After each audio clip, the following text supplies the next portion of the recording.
다시 하나님의 말씀은 사무엘하 2장 1절부터 7절입니다.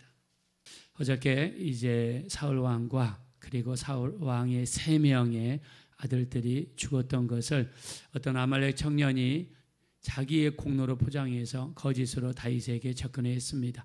마치 자기가 죽인 것처럼 다윗에게 이야기했고, 그로 말미암아 다윗에게서 무언가를 얻으려는 잘못된 착각을 가지고 다윗에게 접근했다가 오히려 대치기 당하는, 자기 목숨을 잃어버리는 이런 무서운 결과가 일어났습니다.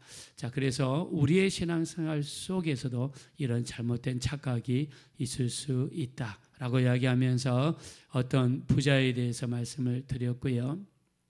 그리고 우리도 우리 자신의 모습을 돌아보자라고 말씀을 드렸습니다. 자, 오늘은 다윗이 유다 지방으로 돌아오는 장면입니다. 자, 다윗이 유다 지방에 있다가 블레셋 지방으로 갈 때 기도가 있었나요? 기도가 없었습니다. 유다 지방에서 오늘은 이곳, 내일은 저곳으로 돌아다니며 사울 왕에 의해서 수많은 쫓김을 당했습니다. 그래서 더 이상 이 이스라엘에 있었다가는 계속해서 쫓김을 당할 것 같아서 마지막으로 결론을 내린 것이 차라리 이민을 가자.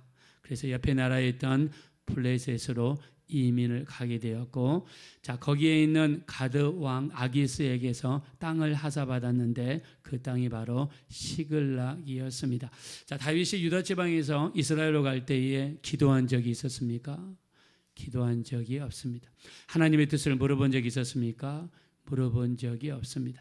어디로 갈 것인가 장소를 물어본 적이 있었나요? 장소도 물어본 적이 없었습니다. 그냥 힘드니까, 그냥 어려우니까, 떠날 수밖에 없는 이유를 10,000가지를 들려고 그러면 10,000가지를 다 들 수 있을 정도로 힘드니까 그냥 떠났습니다. 인간적인 생각에 떠났습니다. 자, 가드왕 아기스로부터 총애를 입어서 시글락이라고 하는 넓은 면적을 받았습니다. 자, 다윗을 따르는 사람은 600명입니다. 20세 이상의 남자만 계산해서 600명입니다. 그러면 20세 이하의 자녀들과 여자들까지 합치면 2,000명 정도 되는 인구입니다. 우리나라 기준으로 읍 단위의 면적 정도를 아마 받았을 것입니다. 자, 아기스로부터 총애를 얻었으니까 자기를 사랑해주는 사람을 위해서 뭔가 공물을 바쳐야 되겠죠. 그래서 다윗은요, 밑에 있는 사람들을 건사하고 왕에게 공물을 바치기 위해서 주변에 있는 사람들을 잔인무도하게 약탈하는 인생이 되었습니다. 그리고 아기스 왕한테 가서는 가까운 데 있는 사람들이 블레셋 사람들이니까 그 사람들을 죽였다고는 할 수 없으니까 멀리 가서 이스라엘 사람들을 죽였다고 거짓말을 했습니다. 두 번째, 다윗의 인생은요, 자기 목숨 하나 건사하기 위해서 거짓말하는 인생이 되었습니다. 자, 이렇게 아기스 입장에서 볼 때는 다윗이 완전히 자기 편이 되었습니다. 그래서 이제 이스라엘과 일전을 놔두고, 이스라엘의 왕이 사울 왕이죠. 전쟁은 길보아 산입니다. 여기에서 일전을 놔두고 다윗을 데리고 갔습니다. 다윗은 뒤로 따라가면서 아마 죽을 맛이었을 것입니다. 자기의 민족, 자기의 나라, 자기 형제자매에게 칼과 창을 겨누어야 되니까 얼마나 힘들었겠습니까? 그러나 하나님의 은혜로 그 전쟁터에서 빠지게 됩니다. 자, 전쟁터에서 빠져가지고 자기 동네 시글락으로 돌아보니까 어떤 일이 있었습니까?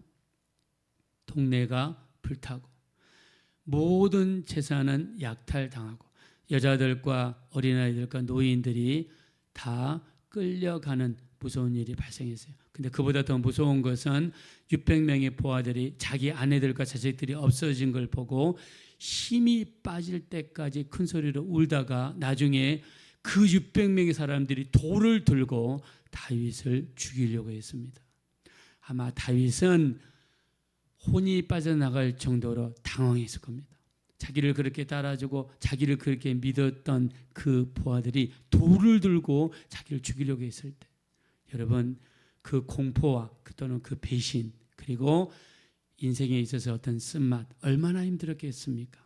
이때 다윗은 기도하는 사람으로 바뀌게 됩니다. 드디어 기도한 사람으로 바뀌게 됩니다. 자, 이스라엘을 떠나 블레셋으로 갈 때는 기도하지 않았던 다윗이 이제 블레셋에서 이스라엘로 돌아올 때 제일 먼저 무엇을 했습니까? 제일 먼저 한 일을 오늘 사무엘하 2장 1절에 기록했습니다. 자, 뭘 했는지 보실까요? 1절입니다. 다 같이 읽겠습니다. 시작. 그 후에 다윗이 여호와께 여쭈어 아뢰되 내가 유다 한 성읍으로 올라가리까 여호와께서 이르시되 올라가라. 다윗이 아뢰되 어디로 가리까 이르시되 헤브론으로 갈지니라. 아멘. 여러분 보세요.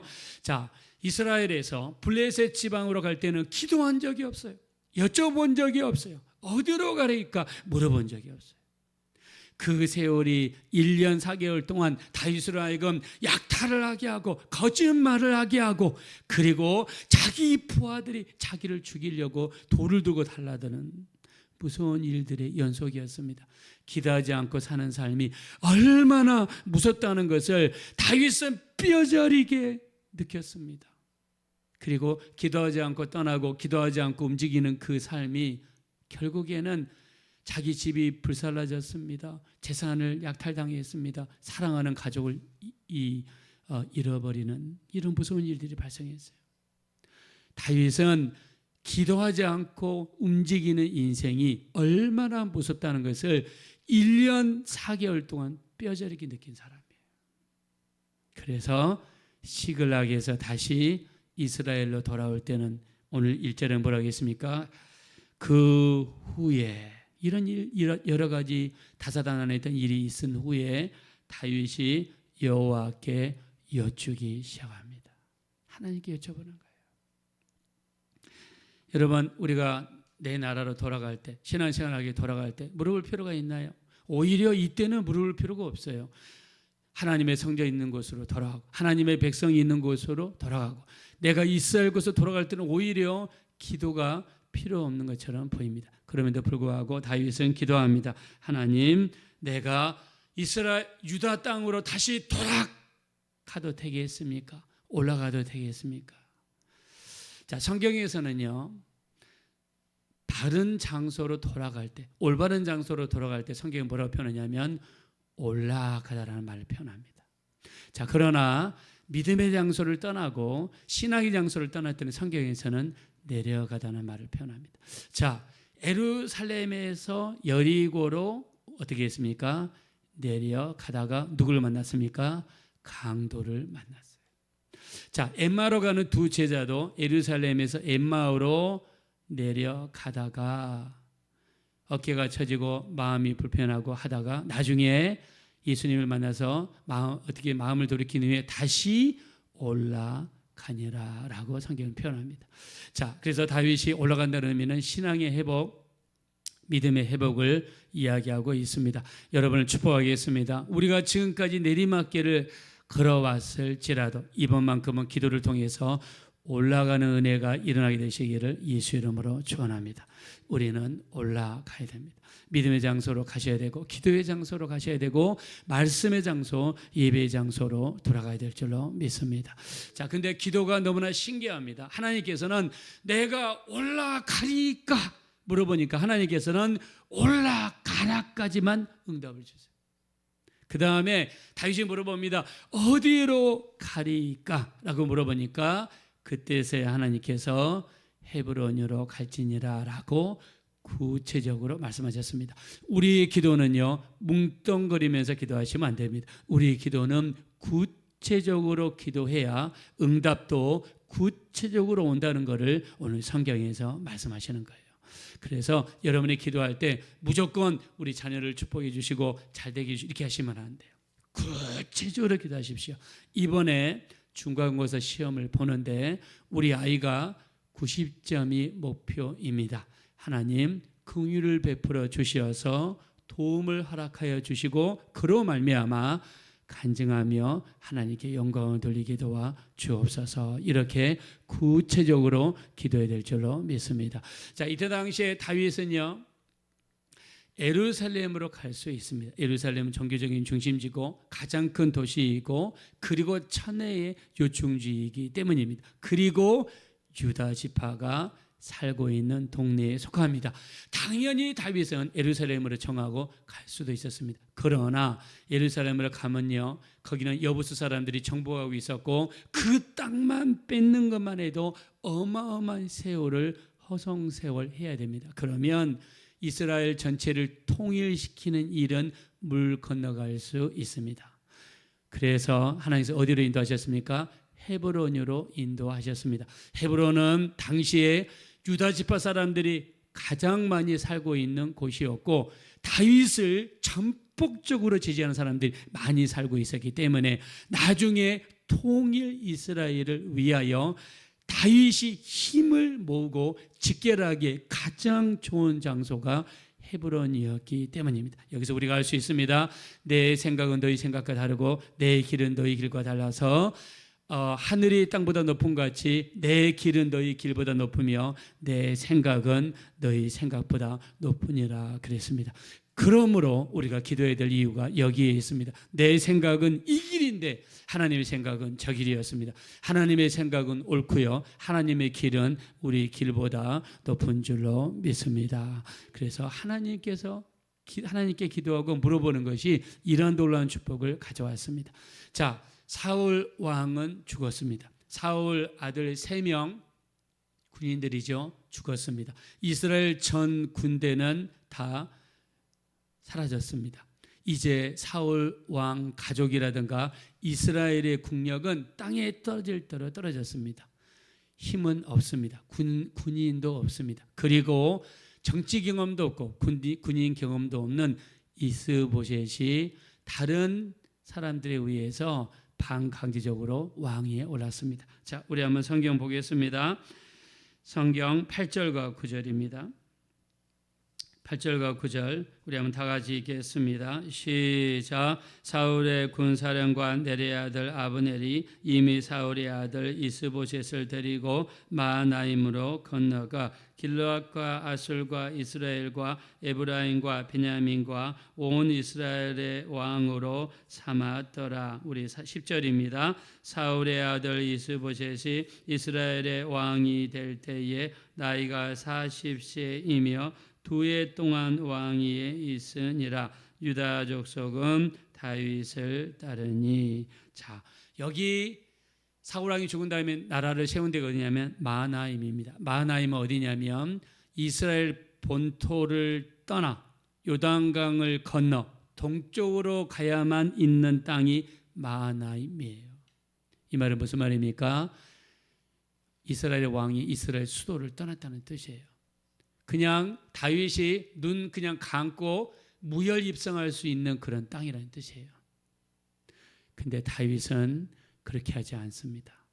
다윗이 마음만 먹으면 이스라엘 본토가 있는 12지파 거의 대부분이 있는 이 땅을 자기가 선포만 하면, 그리고 모든 분위기가 다윗을 따르고 있는 분위기입니다. 그러나 다윗은요, 함부로 움직이지 않습니다. 얼마 동안 유다의 왕으로 있느냐? 무려 7년 6개월 동안 있습니다. 자, 11절 보겠습니다. 다 같이 읽겠습니다. 시작. 다윗이 헤브론에서 유다 족속의 왕이 된 날수는 7년 6개월이더라. 다윗은요, 다윗의 지금 군대, 다윗의 지금 인구, 다윗의 인기를 생각하면 언제든지 이스라엘을 먹을 수 있어요. 그러나 다윗에게서 정말 중요한 것은 하나님의 뜻이 더 중요했고 하나님의 인도하심이 더 중요했습니다. 그래서 하나님께서 예스, 그래 이제 가거라 할 때까지 다윗은 하나님의 뜻을 기다리면서 인내하는 그런 왕이 되었습니다. 자, 우리에게도 얼마든지 힘이 있어요. 여러분에게도 돈이 있을 수 있습니다. 여러분에게도 권력이 있을 수 있습니다. 여러분에게도 사회적인 명성이 있을 수 있습니다. 내가 그것을 마음껏 이용해서 내 마음대로 하고 싶은 대로, 내 마음대로 이루고 싶은 대로 할 수 있습니다. 다윗도 마찬가지입니다. 자기가 마음껏 할 수 있는 위치였지만 다윗에게서 가장 중요한 것은 무엇인가? 바로 하나님의 뜻이었고 하나님의 허락이었고 하나님의 그 사인이 올 때까지 인내했던 사람이 바로 다윗입니다. 여러분 대단하지 않습니까? 내가 마음만 먹으면 얼마든지 이스라엘을 다 모을 수 있고 인기도 높고 힘도 있고 무기도 있고 군사도 있으니까 할 수 있어요. 다윗은 하나님의 때가 올 때까지 기다렸다는 것입니다. 자, 성경에서는요, 하나님의 뜻이 올 때까지 기다리는 것을 인내라고 그러고 인내하는 사람을 복이 있다 말씀하십니다. 야고보서 5장 11절입니다. 너희가 인내하는 자를 복되다 하나니 너희가 욥의 인내를 들었고 주께서 주신 결말을 보았거니와 주는 가장 자비하시고 긍휼히 여기시는 이시니라 말씀했습니다. 성경에서는 인내하는 자를 복이 있다라고 말씀하셨습니다. 우리가 예배하더라도 기도하더라도 하나님의 도우심이 올 때까지 인내해야 될 줄로 믿습니다. 또 우리 히브리서 10장 35절부터 39절에 보니까 너희 담대함을 잃지 말라. 이것이 큰 상을 얻게 하느니라. 너희가 하나님의 뜻을 행한 후에 인내가 필요함은 하나님이 약속하신 것을 받기 위함이라. 잠시 잠깐 후에 주님께서 오시리니 지체하지 아니하시리라 라고 말씀하셨습니다. 자, 나의 의인은 믿음으로 말미암아 살리라. 저가 뒤로 물러가면 내 마음에 그를 기뻐하지 아니하리라. 우리는 뒤로 물러가 멸망할 자가 아니요 오직 영혼을 구원으로 인도하는 믿음을 가진 자녀라고 히브리서 10장 35절에서 39절에 말씀했습니다. 자, 너희에게 인내가 필요하면 하나님의 뜻을 행한 후에 약속하신 것을 받기 위함이라고 히브리서 10장 36절에 말씀했습니다. 하나님의 뜻을 행한 후에 우리가 인내가 필요한 이유는 약속하신 것을 받기 위함이다. 자, 우리에게도 살아가면서 내 뜻과 내 마음대로 할 것인가 아니면 하나님의 뜻을 받아들이고 그 하나님의 인도하심 올 때까지 기다릴 것인가, 그것은 우리의 몫입니다. 그러나 그 결과는요 어마어마한 차이가 있다는 것을 다윗은 뼈저리게 느꼈습니다. 우리도 앞으로 살아갈 때 우리의 뜻대로, 우리의 감정대로, 우리의 고집대로 살아갈 것이 아니라 하나님의 뜻을 구하며 하나님께 기도하며 맡기며 그분의 인도하심이 올 때까지 하나님의 뜻을 인내할 수 있는 우리 모든 성도님들이 되셔서 우리 가는 모든 길이 안전하고 우리 가는 모든 길이 하나님이 기뻐하시는 길이 되셔서 우리가 거두는 열매가 달콤하고 기쁘고 평강의 열매를 거두시는 복된 성도님들 되어지시기를 예수님의 이름으로 축원합니다. 이 시간 기도하실 때 참으로 다윗은 이제 이스라엘에서 블레셋으로 갈 때는 기도하지 않았으나 다시 이스라엘로 돌아올 때는 기도하는 사람이 되었습니다. 기도도 구체적으로 기도했습니다. 우리도 발걸음을 옮기기 전에 기도하는 사람들이 되게 도와주십시오. 기도할 때도 뭉텅뭉텅 우리 기도하는 것이 아니라 구체적으로 기도할 수 있는 우리가 되게 도와주십시오. 또 우리가 하나님의 뜻을 구하며 하나님의 인도하심이 올 때까지 기도하면서 인내할 수 있는 우리 모두가 될 수 있도록 도와주십시오. 그래서 우리 나중에 결과가 참으로 기쁘고 즐겁고 평강의 결과, 좋은 결과로 이어지게 도와주십시오. 우리 합심으로 간절히 기도하겠습니다. 돌아시고 잡으라시 하나님 진심으로 감사합니다. 우리 하나님 다윗이 이스라엘을 떠나 블레셋으로 갈 때는 기도한 적이 없었습니다. 그가 1년 4개월 동안 치렀던 대가는 참으로 혹독하고 무서운 결과들만 기다리고 있었습니다. 그는 약탈해야 했으며 거짓말을 해야 했으며 나중에는 모든 재산이 불타야 했으며 그것 때문에 분노한 600명의 병사들이 자기를 죽이려고 돌을 들고 달라드는 모습을 경험했어야 했습니다. 기도하지 않고 움직였던 결과, 기도 없는 삶의 연속이 얼마나 무서운 결과인가를 다윗은 뼈저리게 느꼈습니다. 이제 다시 유다 지방으로 돌아올 때는 기도로 시작합니다. 하나님께 기도할 때도 구체적으로 기도하는 것을 보았습니다. 우리 하나님, 우리도 하나님의 뜻이 올 때까지 다윗의 힘이 있었고 군사가 있었고 수많은 백성들이 인기가 있었지만 하나님께서 오케이 하실 때까지 인내하며 기다렸던 다윗의 모습을 봅니다. 우리도 이런 모습으로 살아가게 도와주십시오. 하나님의 뜻을 구하게 하시고 하나님의 인도하심을 구하게 도와주시고 하나님의 사인이 올 때까지 인내하며 기다릴 수 있는 우리가 될 수 있도록 인도하여 주십시오.